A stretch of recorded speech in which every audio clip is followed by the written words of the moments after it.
Hello everyone, welcome to ICC's Game of the Day. I'm Joel Benjamin, and I'm bringing to you the action from Game 3 of the Anand Topalov match from Bulgaria. And in the first two rounds, both players achieved a win with the white pieces, and Topalov, playing white today, was trying to reestablish the lead that he had after the first game. And here he opened with d4, and Anand in the first game had a debacle in the Grunfeld. So this time he switched to a much more solid opening, the Slav defense, which in itself is probably more solid than the Grunfeld. But Vishy did not go for e6, which he has played in the past, and that can lead to very sharp lines both after bishop g5 or after pawn to e3. But instead, he took on c4. This is only really a temporary pawn sacrifice. White plays a4 to prevent b5, and then he's ready to take the pawn back. In the meantime, black develops a bishop outside the pawn chain. And here, one of the main possibilities is e3 to take the pawn back with the bishop, but another aggressive choice is knight e5. Not only can the knight take the pawn, but white has ideas of playing f3 and e4. Well, after knight e5, here knight bd7 is an important move, usually leading to a very sharp position. Then there's e6. And f3. Now, for years, bishop b4 was the main move, with a sacrifice on e4, piece sacrifice. And this led to a position where white maintained an extra piece. Black took off a whole bunch of white pawns, but didn't really have any initiative. It was mainly whether white would have enough pawns to make something of it. But it seems that players have gone away from this line recently, and Anand plays the alternative c5. Now, when this move originally came into practice, most people were answering e4 with c takes d4. Then after e takes f5, here taking the knight allows white to trade queens and take on f7. So black has used different, and Anand plays the alternative c5. Now, when this move originally came into practice, most people were answering e4 with c takes d4.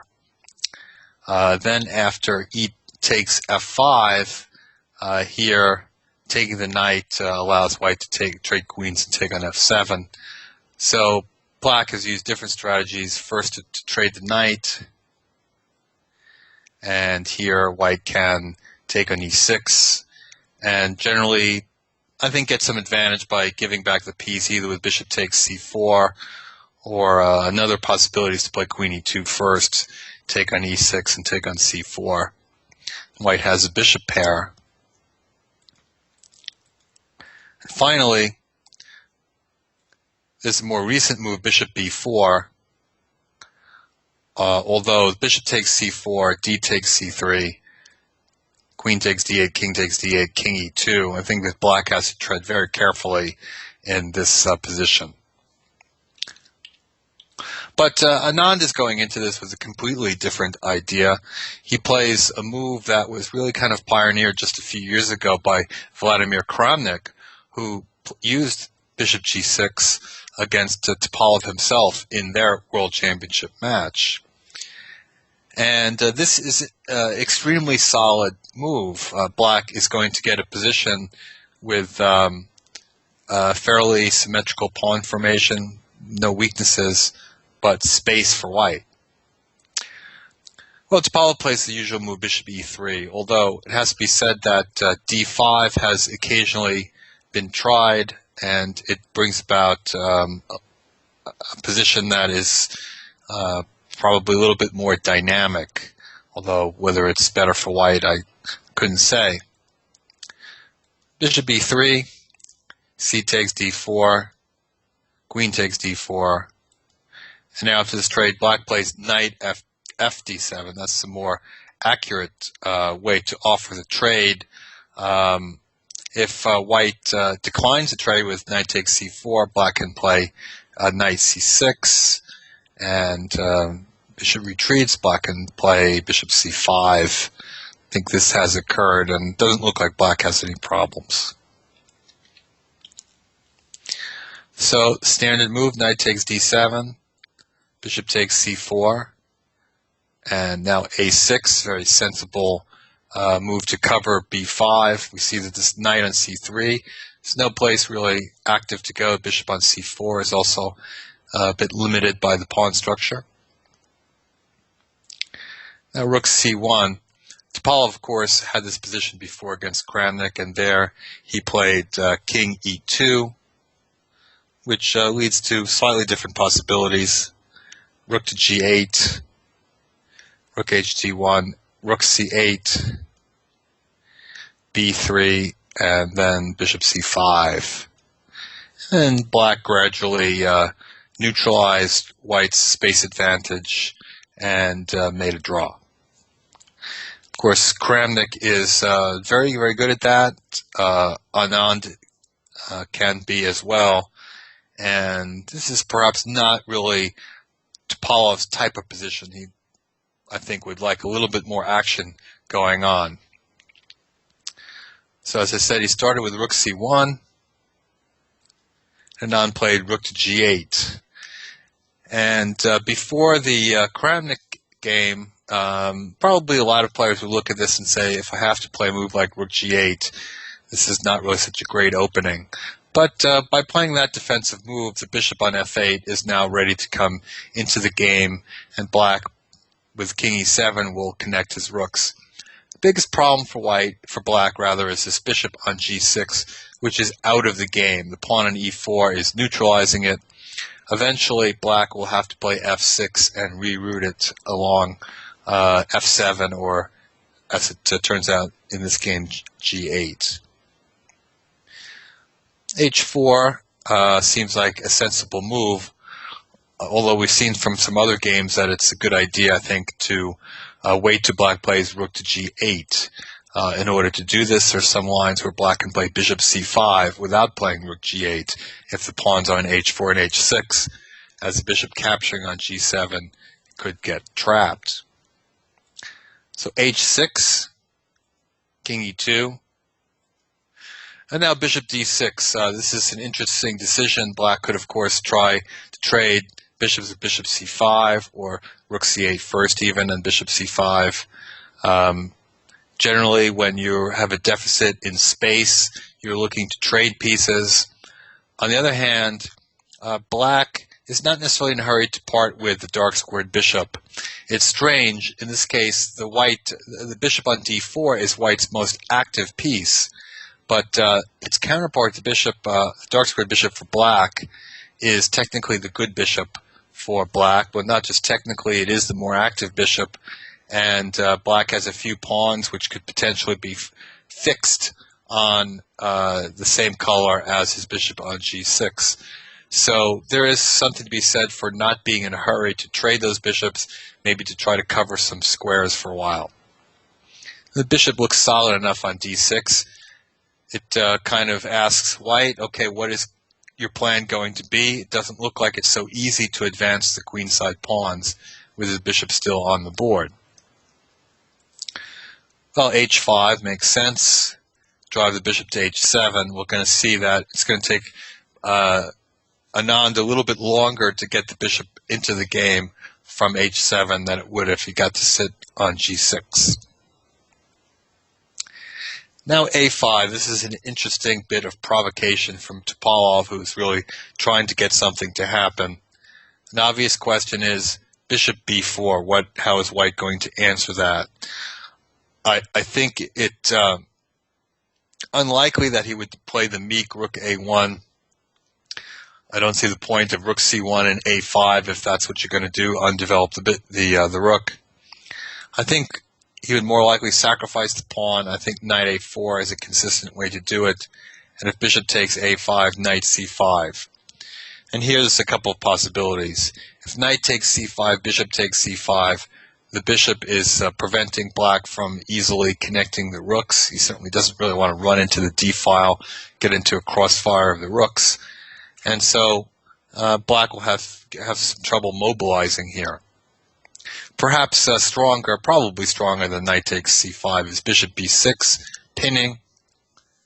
Then I think b4 could be recommended. Knight takes c5, pawn takes c5, bishop a5. This is a position I analyzed on the computer, which pointed out to me that the next move for black could be castle's queenside. Perhaps not that easy to anticipate 4 or 5 moves earlier. But in any case, white maintains some compensation. And I think what it boils down to after a5 is that Anand could see that Topalov was trying to create some complications.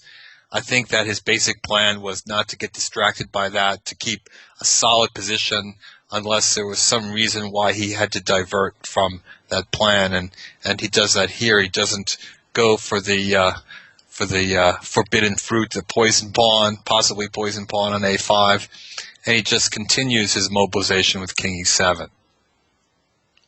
So after knight a4, f6, this is a logical move. It prepares not only to move the rook from g8 to c8 to get that in the game, but also to then bring the bishop on h7 back into the game as well. Well, then we have b4 from Topalov, again trying to make something happen, offering a pawn sacrifice, and again Anand, not surprisingly, spits on that pawn, even though it may well be playable to take on b4. Rook b1, bishop takes a5. Now here knight c5 is a playable move. It leads to certainly some complications. Rook takes b7 is perhaps a little bit more solid, threatening knight c5 or bishop c5. I think black is forced to challenge the rooks,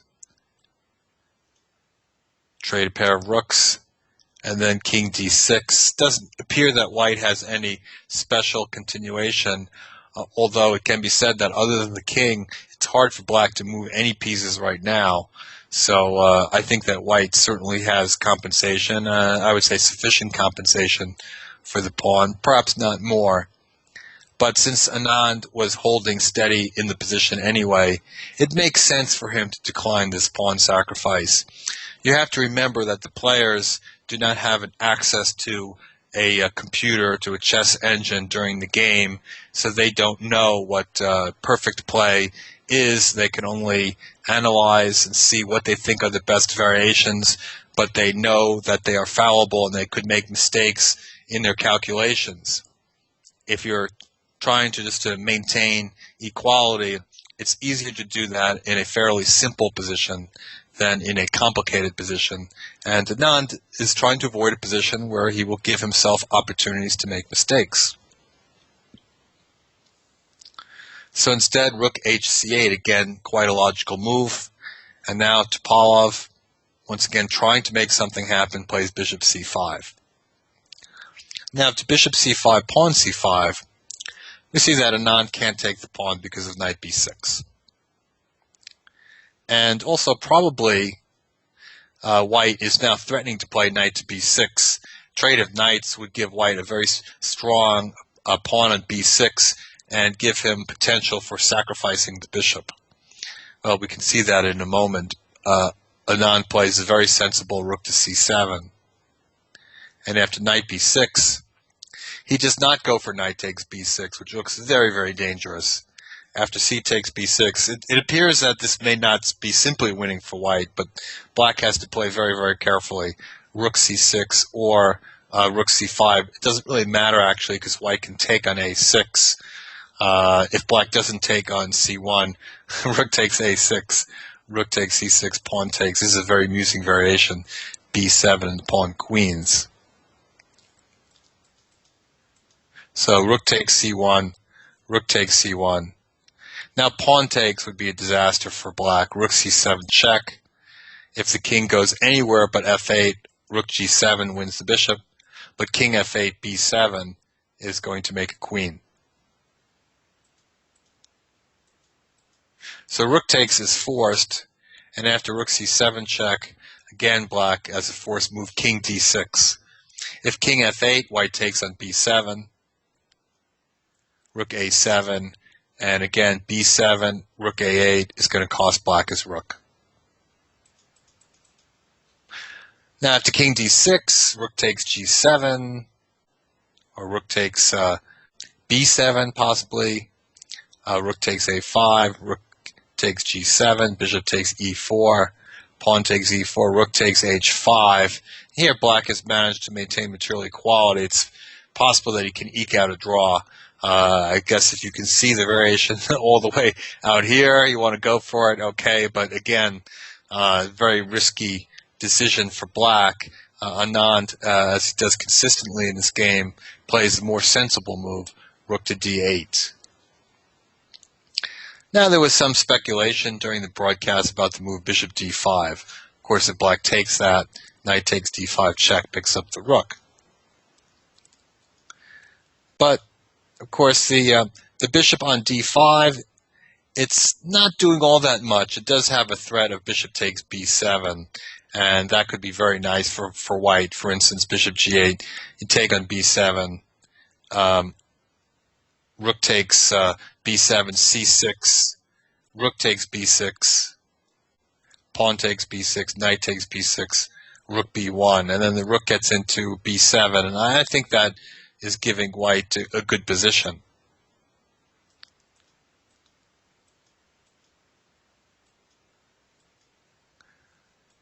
But after bishop d5, knight b8, just a very solid move, preventing any shenanigans on the queen side. And it looks like black is doing okay.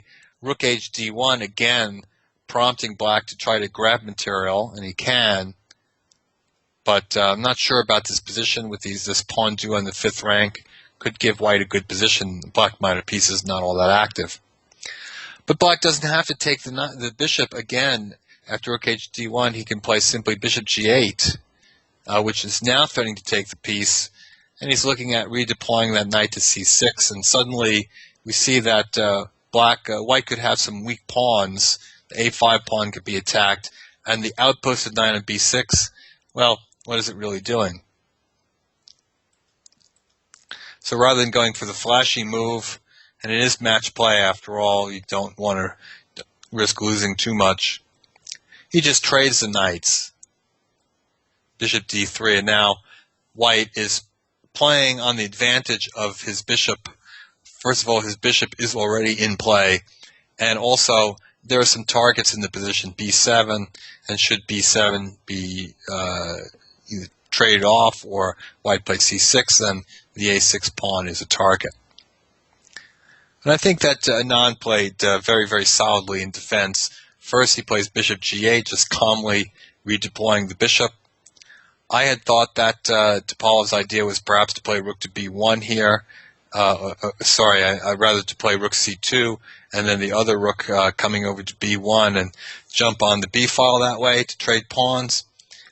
I think that Anand had time to defend, say something like bishop f7, g4, rook c6 is one way, rook hb1, rook c7, rook b6, rook takes c5, trade. And here, having cleaned things up by getting the bishop to f7, black is perfectly safe on the king side. And here we have a draw in the offing as the a pawns are both going off the board. After bishop g8, Topalov played c6. And now I think a smart decision by Anand. He can take the pawn on c6. I think if rook takes c6, rook takes c6, pawn takes c6, white isn't going to take on a6 because of rook a7. But instead, he just plays the position. Perhaps rook to b1, perhaps even rook to c1, I'm not sure exactly, but this looks like white is coming into b6 and is very likely to get that pawn. I think that Anand makes an excellent decision here to play rook d6, played that move pretty quickly, obviously ready for c6. White is pretty much forced to trade. And now in this position with all the rooks on the board, black can really coordinate his very well.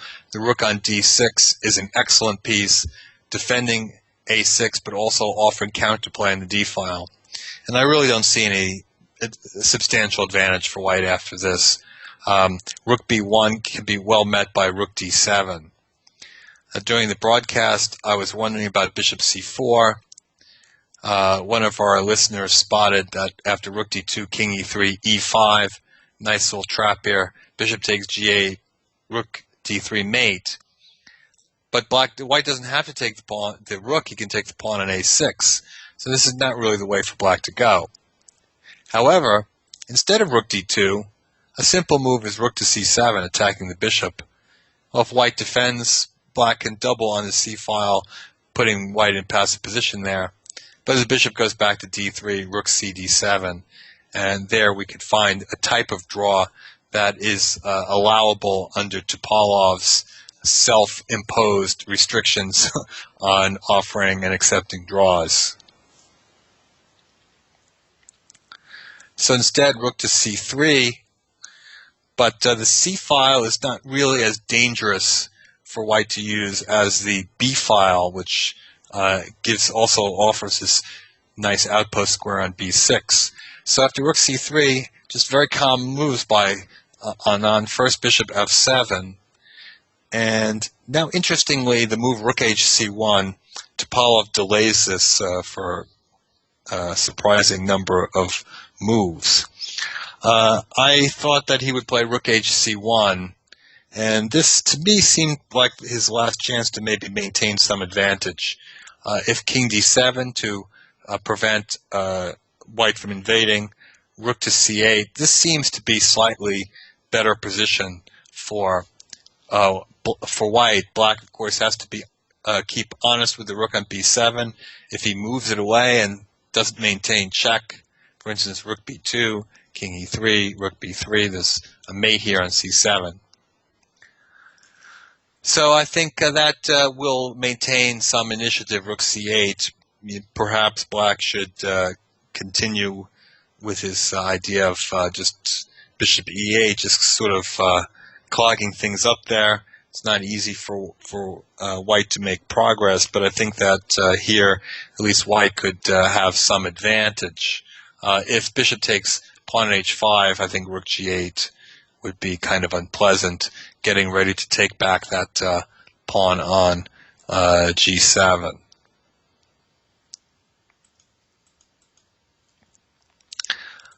But Topalov played this position particularly slowly.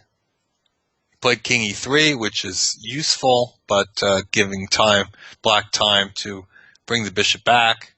g4, which keeps the g-pawn and the h-pawn well protected, but again, e5, black is making a very solid move to fix the pawn structure as he likes it.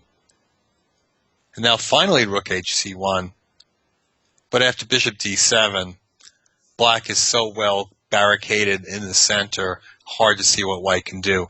The bishop itself is guarding c6 and c8, two invasion squares, and rook c7 is possible, but the bishop is blocking off the second rank and it's extremely well guarded. So after rook c7, it seems like nothing special would happen. Black could and should avoid the exchange of rooks. Rook b4, I think, would be a good move. Probably he should avoid going to to b3 so that white doesn't have a tempo to play rook to c3. But in any case, I don't see where white is going with this. Black is always threatening to attack that a5 pawn.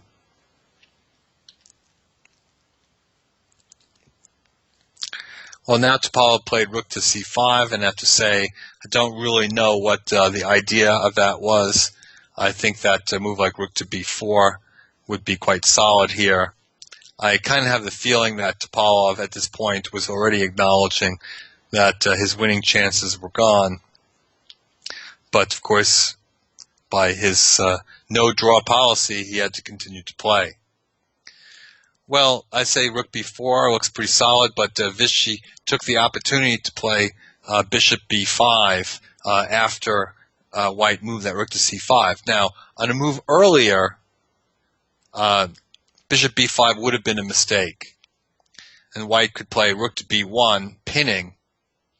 And now if rook d7, bishop takes b5 is offering white an advantage.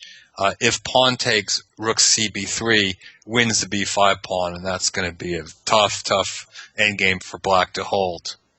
Might not be possible. After rook takes b5, pawn takes, rook to c5, and now if rook b7, king d3. Well, the white king is just close enough to get over to the queen side and block the b pawn. And I don't know if white can win, but he certainly at least is putting black under real pressure to find a way to hold the game. However, in the game position,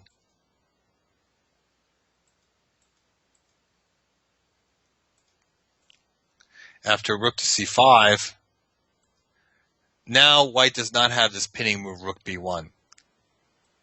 So he plays bishop takes b5. Now, you can note here that if he plays rook c7 check and trades rooks after king d8, he's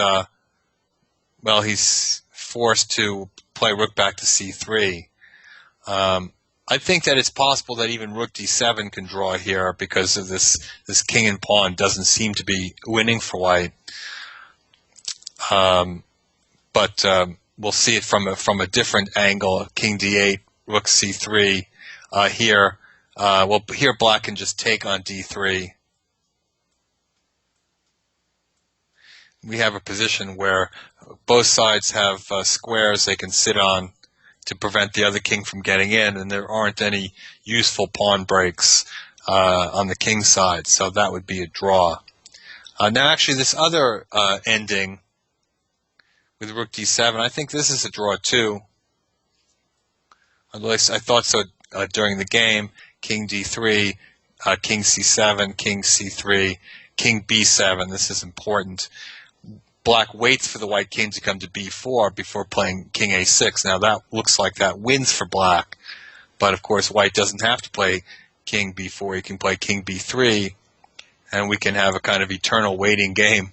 Both sides have squares to wait on, and so that would be another kind of draw by repetition. So now the game reached a quick conclusion. Bishop takes b5, pawn takes, of course not rook takes b5, which would land black in the same very difficult ending, losing the b5 pawn. But pawn takes is a big time different story.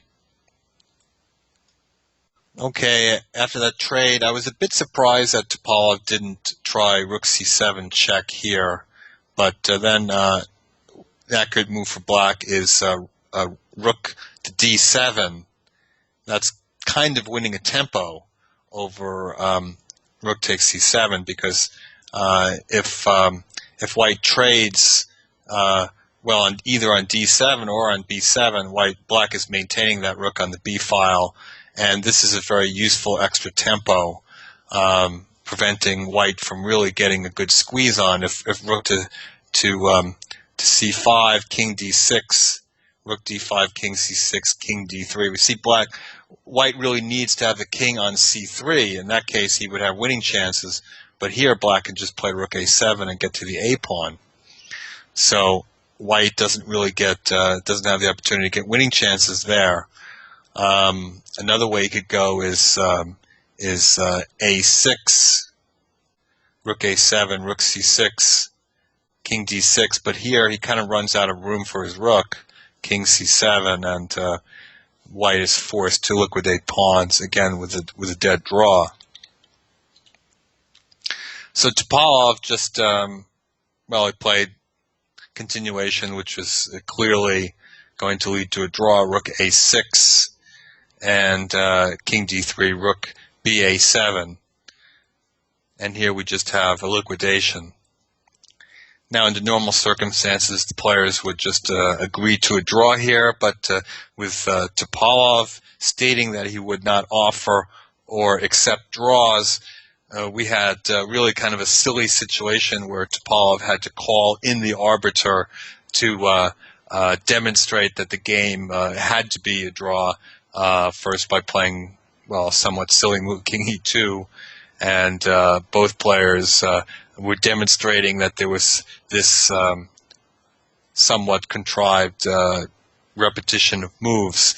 I think it's obvious that we don't really need a repetition of moves for this position to be a draw, but the three of them got together and it was decided that the game would be abandoned at this point with a half for each side. Topalov seeming to be not too pleased at how things went today. Anand changed his strategy considerably from game one, played a more kind of a groveling kind of opening, but I don't think that Topalov made any kind of significant progress. And it'll be interesting to see how both parties assess this result. Do they feel that Black was quite comfortable all the way through? Could White have put significant pressure on at some point? That's really rather important, because what it boils down to is, will Anand be prepared to repeat this opening in the same way? And will Topalov feel that he has to vary and not get to this position from this opening? Perhaps will mean that instead of the early knight e5, he'll play e3. Perhaps he will avoid possibility of d takes c4 line altogether by playing an earlier e3. We'll have to see as the match goes on. I think that Anand will play the Slav again. I don't know if we'll see the Grunfeld. That seemed to be a very, very risky choice from game one. Well, that wraps it up for the game, but please stay tuned, because we have the Game of the Day trivia question coming up. But this is it for me, Joel Benjamin. It's been a pleasure. Thanks for joining me on ICC's Game of the Day.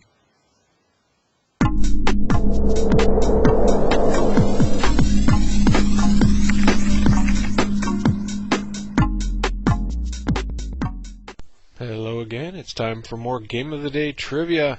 This is Mick Gringard, your host here on ICC Chess FM, and we're bringing you more knowledge and more prizes, more opportunities to win at one-year subscription to New in Chess magazine.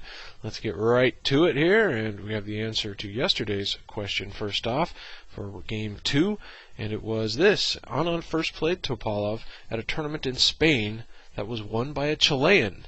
Name him. And that Chilean was Grandmaster Ivan Morovic, and the tournament was Las Palmas, 1993. And certainly Morovic worked for a long time as one of Anatoly Karpov's seconds, had his big victory there. That was that one made headlines, because really Anand already world-class, Topalov right on the verge, but it was Morovic finishing ahead of them both, and other strong players in that field, if I recall. I think Khalifman was there, so very impressive show. So Ivan Morovic, M-O-R-O-V-I-C, is the correct answer. Let's go ahead now, get right to Game 3 question.